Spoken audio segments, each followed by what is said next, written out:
हम लोगों पर भरोसा क्यों करते हैं, लेकिन आप आज की वीडियो के बाद लोगों पर भरोसा करना छोड़ देंगे और शायद उन्हें इस्तेमाल करना शुरू कर देंगे। और अगर आपको ऐसा लगता है कि लोगों को आपकी चिंता है तो आप इस वीडियो को स्किप कर सकते हैं। अब इससे पहले कि हम इसकी डार्क साइड में जाएं, मैंने इस पूरी वीडियो को 3 हिस्सों में बांटा है ताकि आपको साफ साफ समझ में आए कि किस तरह हम अपने इमोशन को कंट्रोल और मैनिपुलेशन में महारत हासिल कर सकते हैं। फर्स्ट, हम जानेंगे कि ये दिमागी तरकीब आखिर है क्या, कैसे काम करती है और ये आपकी सोच से भी ज्यादा ताकतवर क्यों है। सेकंड, हम इसके डार्क साइड में उतरेंगे, वो हिस्सा जिसके बारे में कोई बात नहीं करता, जहां हम स्ट्रेटेजी, मैनिपुलेशन और इन्फ्लुएंस और लोगों को कंट्रोल करने के बारे में जानेंगे। थर्ड, हम सीखेंगे इसे मास्टर करना ताकि आप इसका इस्तेमाल करें ताकत के लिए, अपनी हिफाजत के लिए और ये तय करने के लिए कि आप ही डोर खींच रहे हैं लेकिन आप उसमें उलझे नहीं। तो चलिए मैं आपको मिलवाता हूँ एक ऐसे दिमागी फंक्शन से जिसे दुनिया के बहुत ही कम लोग सच में इस्तेमाल करते हैं।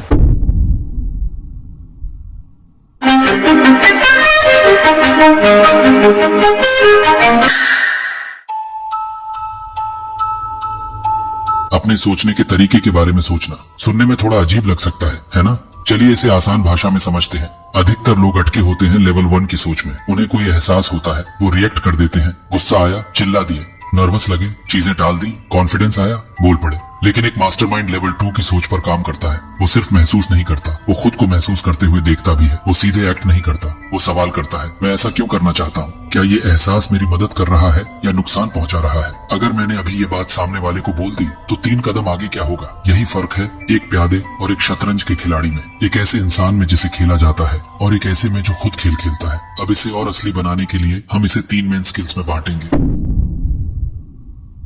Emotional intelligence.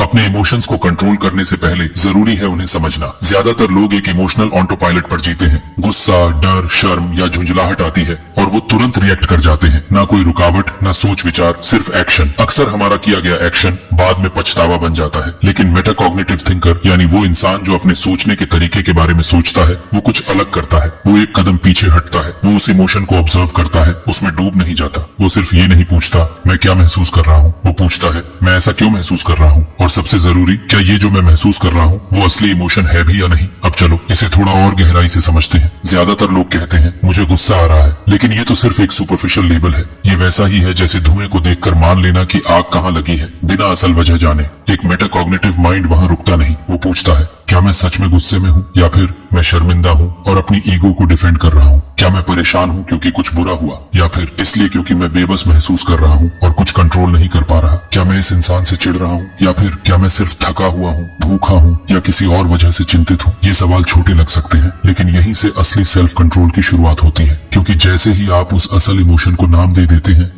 आपके फीलिंग और रिएक्शन के बीच एक स्पेस बन जाता है और उस स्पेस में छुपी होती है और वो है पावर। और तब आप इमोशंस की डोर से खींचते हुए एक कठपुतली नहीं रह जाते। आप खुद वो खिलाड़ी बन जाते हैं जो सोच समझकर चाल चलता है।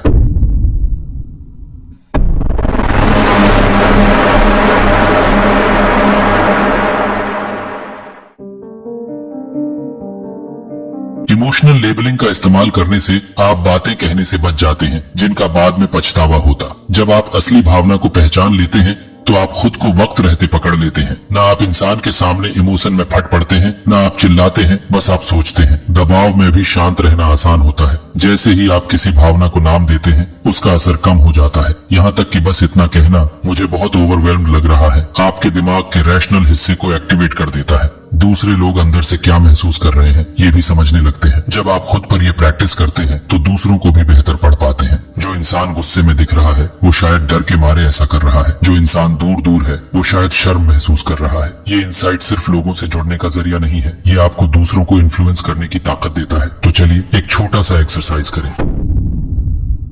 लेबल इन लेयर्स। जब भी आप कोई तेज गहरा इमोशन महसूस करें, जरा रुकिए और खुद से 4 सवाल पूछिए। मैं इस वक्त कौन सा इमोशन महसूस कर रहा हूँ? इस इमोशन को ट्रिगर किसने किया? क्या ये सच में वही इमोशन है जो मैं सोच रहा हूँ या इसके पीछे कोई और छुपा हुआ एहसास है? इस भावना के पीछे कौन सी अधूरी जरूरत या कोई गहरा विश्वास काम कर रहा है? अगर आप ये रोज इवन अगर सिर्फ 30 सेकंड के लिए भी करें तो आपको यकीन नहीं होगा कि आपके पास कितना ज्यादा कंट्रोल आ जाता है। ध्यान रखिए, जिन इमोशंस को आप नाम नहीं देते वो आपको कंट्रोल करते हैं और जिन इमोशंस को आप पहचान लेते हैं वो आपकी बात मानते हैं। यही है मास्टरमाइंड का पहला कदम।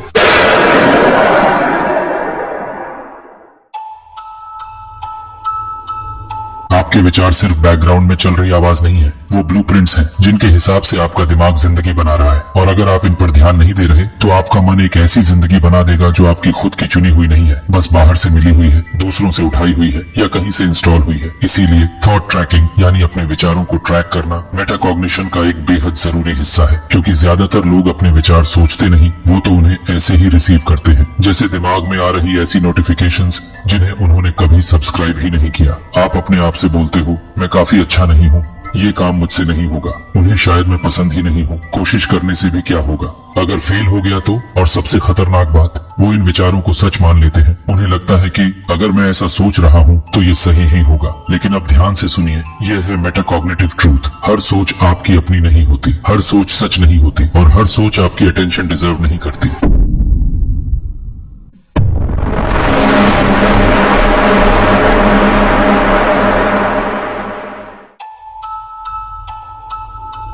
सोचो जैसे आपने अपने दिमाग में एक सिक्योरिटी कैमरा लगा दिया हो। अब आप किसी भी सोच को यूं ही अंदर नहीं आने देते कि वो आपके दिमाग के लेआउट को चेंज कर देता है। आप उस सोच की आईडी को चेक करते हैं। ऐसी तरह आपको अपने इमोशंस के साथ करना है। जब भी आपके इमोशंस उफान पर हों, रुकिए और पूछिए मैं इस वक्त क्या सोच रहा हूँ। यहीं से शुरू होती है अवेयरनेस। जैसे ही आप किसी सोच पर रोशनी डालते हैं, वही पल होता है बदलाव का। क्या ये सोच मेरे लिए मददगार है या नुकसानदायक? चाहे ये सच्ची सी लग रही हो, क्या ये मेरे किसी काम की है? क्या ये सोच किसी फैक्ट पर टिकी है या सिर्फ डर पर? फियर बेस्ड जो सोच होती है उसे आपका दिमाग बढ़ा चढ़ा कर आपको दिखता है।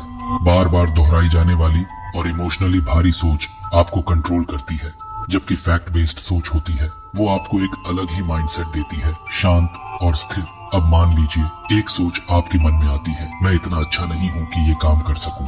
अधिकतर लोग इस सोच को अंदर तक ले लेते हैं, उसे सच मान लेते हैं, बिना ये समझे कि वो बस एक मेंटल रिफ्लेक्स है, यानी कि दिमाग की आदत। लेकिन एक मास्टरमाइंड वो रुकता है, एक कदम पीछे जाता है और खुद से पूछता है ये विश्वास आया कहाँ से? क्या किसी ने मेरे बचपन में ये बात कह दी थी? क्या ये फेल होने से या फेल होने के डर से मेरे अंदर इंस्टॉल हो गया? मेरे पास क्या सबूत है कि मैं ये नहीं कर सकता? और यहीं पर ये छोटा सा सवालों का सिलसिला एक बहुत बड़ी ताकत बन जाता है। ये उस मेंटल लूप को तोड़ता है, उस स्पाइरल को धीमा करता है और उस बेकार सोच को एक कॉन्शियस चॉइस में बदल देता है। अब जानते हैं कि ये क्यों काम करता है।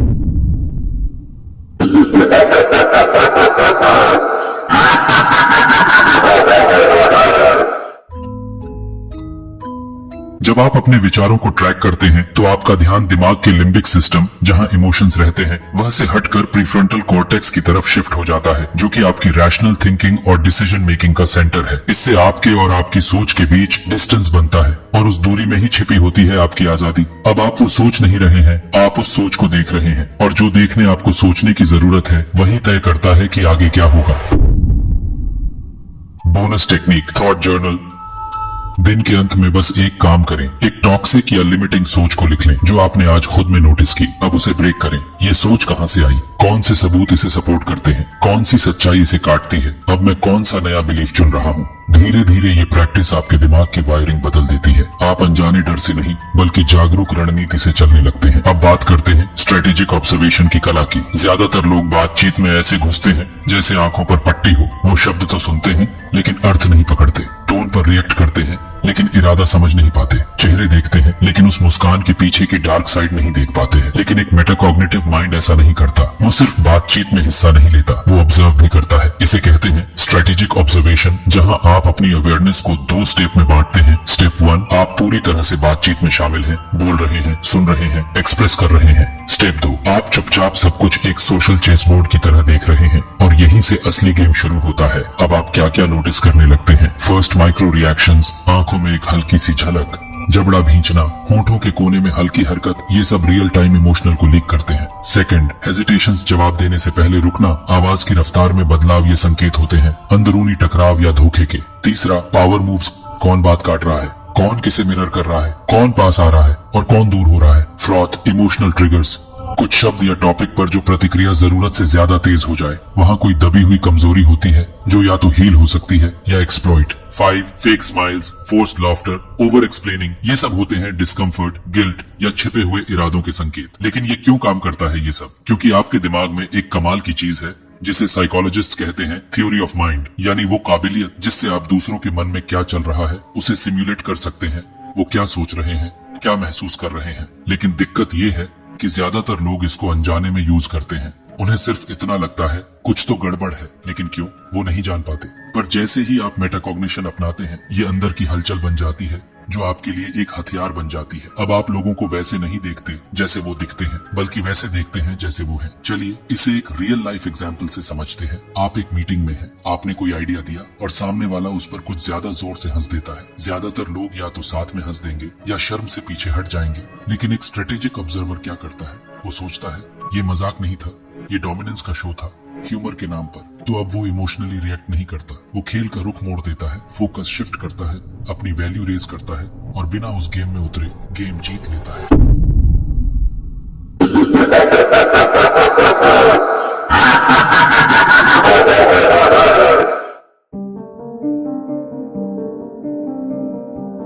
अब तक आपने देखा मेटाकॉग्निशन कैसे इंसान को शांत, फोकस्ड और ताकतवर बनाता है। लेकिन अगर कोई इसे एम्पैथी के बिना यूज करे तो जब उसका मकसद लोगों को समझना नहीं बल्कि उन्हें इस्तेमाल करना हो, तब एक मास्टरमाइंड मॉन्स्टर में बदल जाता है। मॉन्स्टर की ताकत, emotional analysis as weapon manipulators. Metacognition का यूज ऐसे करते हैं जैसे कोई वैज्ञानिक हो। वो आपकी भावनाओं को टूल्स की तरह देखते हैं, आपकी रिएक्शन पढ़ते हैं, आपकी इनसिक्योरिटीज पहचानते हैं और आपके सबसे गहरे डर को एनालाइज करते हैं। फिर करते हैं 3 में से कोई एक काम। फर्स्ट, एक्सप्लॉइट करना, आपको ऐसा महसूस कराना कि आपकी कोई वैल्यू ही नहीं, ताकि आप उनसे वैलिडेशन मांगते रहें। एग्जाम्पल, तुम्हें समझेगा भी कौन, सिर्फ मैं हूँ जो तुम्हें जानता हूँ। तुम इतने टूटे हो कि कोई और तुम्हें प्यार नहीं करेगा, यही रहो जहाँ मैं तुम्हें कंट्रोल कर सकूं। सुनने में लग सकता है प्यार करता है, पर असल में वो है एक पिंजरा। ट्रिगर करना, आपके अंदर छुपे सबसे बड़े डर को आपके सामने खड़ा कर देना, ताकि आप डर के मारे जैसे वो चाहे वैसा ही करें। थर्ड, मिरर करना, वो आपकी तरह महसूस करने का नाटक करते हैं ताकि आप सोचें ये इंसान मुझे समझता है, पर सच्चाई कुछ और ही होती है।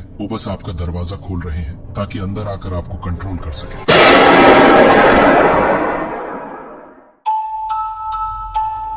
आइडिया बिना बोले दिमाग में डालना, आपने ये पॉलिटिक्स में देखा होगा, एडवर्टाइजिंग में, रिलेशनशिप्स में, पर पहचान नहीं पाए क्योंकि ये इस तरह से डिजाइन किया जाता है। एक मैनिपुलेटर कभी सीधा नहीं कहता ऐसा करो, वो बस आपकी सोच को ऐसे मोड़ देता है कि आप खुद कहें मुझे लगता है ये मेरा ही आइडिया था, इसलिए पूछिए खुद से क्या मैं सोच रहा हूँ या मुझसे सोचवाया जा रहा है। इसके पीछे एक डार्क साइड भी है, चलिए इसे भी जानते हैं। कैसे इन माइंड ट्रिक्स से खुद को बचाया जाए और कैसे उन्हें पॉजिटिव इन्फ्लुएंस में बदला जाए।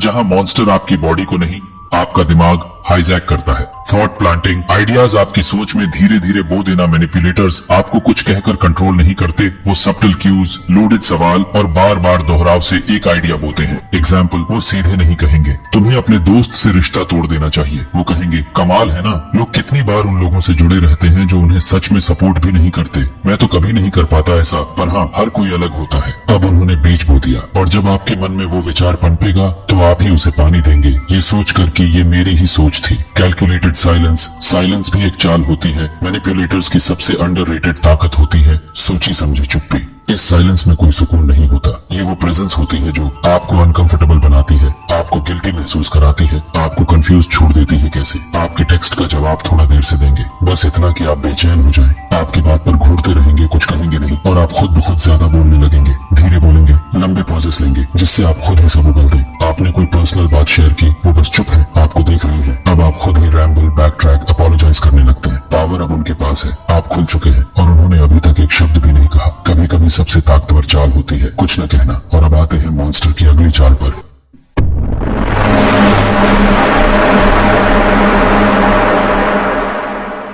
कमजोर बनने का नाटक, ताकि वो आपको और भी गहराई से कंट्रोल कर सके। अब मिलिए सबसे खतरनाक चाल से, मासूम बनने का नकाब, वीकनेस की नकली चादर। सब मॉन्स्टर्स ताकतवर नहीं दिखते, कुछ विक्टिम बनने का मास्क पहनते हैं। ये लोग आपकी सहानुभूति को ही अपना सबसे बड़ा हथियार बना लेते हैं। कैसे? अपनी दुख भरी कहानियां बताएंगे ताकि आप उन पर भरोसा करें, खुद को बेबस दिखाएंगे ताकि आप उनकी मदद करें। कहेंगे किसी ने कभी मुझे सच में नहीं समझा। अब आपके अंदर एक अर्ज जगेगा, उन्हें साबित करना है कि आप अलग हैं, आप समझ सकते हैं। लेकिन ये सब एक चाल है, वे इमोशनल इंफॉर्मेशन इकट्ठा कर रहे हैं, आपको धीरे धीरे इमोशनली इन डेट डाल रहे हैं। और फिर एक दिन तुमने मुझे कैसे दुख पहुंचाया जबकि मैंने तुमसे सब कुछ शेयर किया था। अब आप खलनायक बन चुके हैं और वो अब भी डोरियां खींच रहे हैं।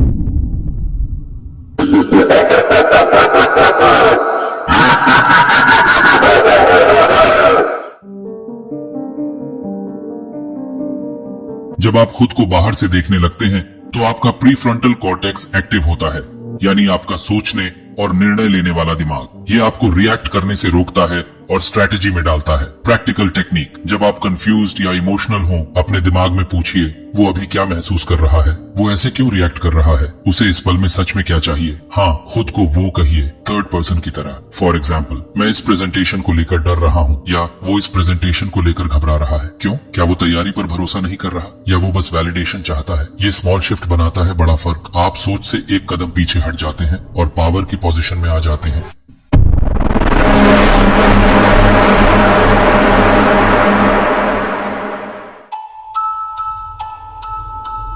कोई मंक या साइंटिस्ट बनने की जरूरत नहीं, बस रोज की अवेयरनेस, रोज की रेपिटेशन और थोड़े टूल्स, और आप बन जाते हैं मास्टरमाइंड जिसे कोई मैनिपुलेट नहीं कर सकता। जब आप ये सब कर लेते हो तो आप जोहन लिबर्ट की तरह सोचने लगते हो।